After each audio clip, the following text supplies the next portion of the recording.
wasaaradda xanaanada xoolaha iyo kalluumaysiga iyo hay-adda ADRA ayaa tababar uga socday shaqaale ka tirsan wasaaradda xanaanada xoolaha oo ka kala yimi 26 tuulo oo ka tirsan gobolka Sool oo muddo 15 cisho oo tababar uga socday magaalada Laascaanood ayaa maanta la soo gabagabeeyay. ugu hore waxaa halkaa ka hadlay iskuduwaha wasaaradda xanaanada xoolaha iyo kalluumaysiga ee gobolka Sool Cabdirashiid Maxamed Bootaan. waxaad moodaa labadii team ee hore ama labadii group labadii kooxood ee hore run ahaantii inaad ka agtistihiin sida aad u shaqayseen inkastoo oo geel oo ari leh oo mudaya lo'dii oo xoolaha toogu dhibta badan markaa ka wasaaradahan horta xaqii idin laaween duruuftu dhammaan kasta waxaan dhigto taana waxa la baan filayaa kulliba macallimiintu waxay baraysaa waayo haddaan macallimku aan lahayn gudbintii iyo aqoontii midna aan lahayn qofka ardayga oo ah waxba ka faa'iido maayo marka taaqudheedu waxay xaqiijinaysaa odayaasha macallimiinta ahay aqoontooda iyo gudbintooda in ay qiimo weyn runtii iyaduna ay leedahay wana soo xiranaynaa maanta waxaan filayaa وكان سيبوناك ولي ما يدعين هرت الصدق على وضع شيء هراء كتك قفوا قادنا يو سهيديسا يو وحيس حديثان في سوي وذا السعودين ما أنت حوجي هم فيليا تودين إن خير داهسو سنة 18 لا 12 بسم الله الكريم لكن dhinaca kale waxaa halka ka hadlay mas'uulka socda hay'adda ADRA iyo macallimiin bixinaysay tababarka. run ahaantii way adag tahay patient ama bukaan ma yeedhaan ah dhakhtarkii daweyn lahaa in muddo 14 cisho lagu diyaariyo laakiin haddana dadaalku naguma yarayn ka wasaarad ahaan iyo ka hay'adda ADRA ahaanba idinkana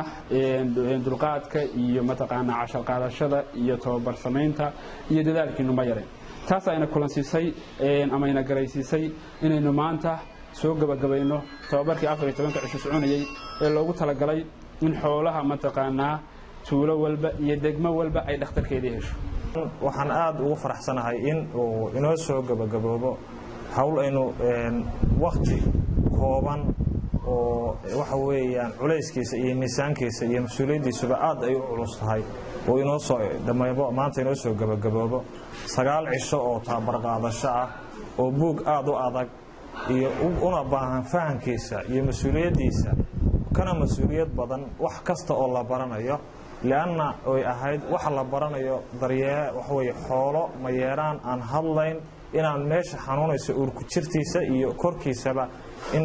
aad aqoon u yeelatid oo aad halka kala soo baxday wax haya in aad maanta inoo soo goobo 5 cisho practical ah oo runtii aan aad ugu mahad celinayo waxaan u malanayaa in social media waxa ka hadlay suduwaha aan ku arkayay barigii hore hablo aad bay ugu yaraayeen tababaradii hore laakiin iminka waxa moodaa inay wax weyn half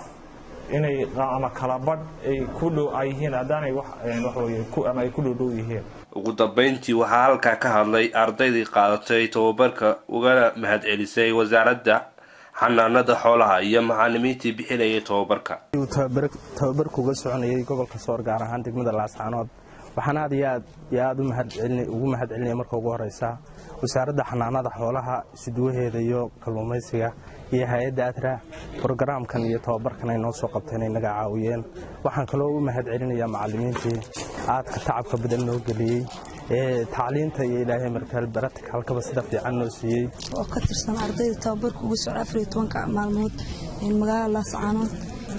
marka hore horta ilaahay baa mahad leh marka labaadna waxaan u mahad celinayaa hay'adda ADRA iyo suduwahayaga Rashiid Maxamed Bootaan macallimiintayada juhdiga badan lagu bixiyay casharo badan aanu qaadanay. Maxamed Khadar Tarabi Somali News TV magaalada Laascaanood.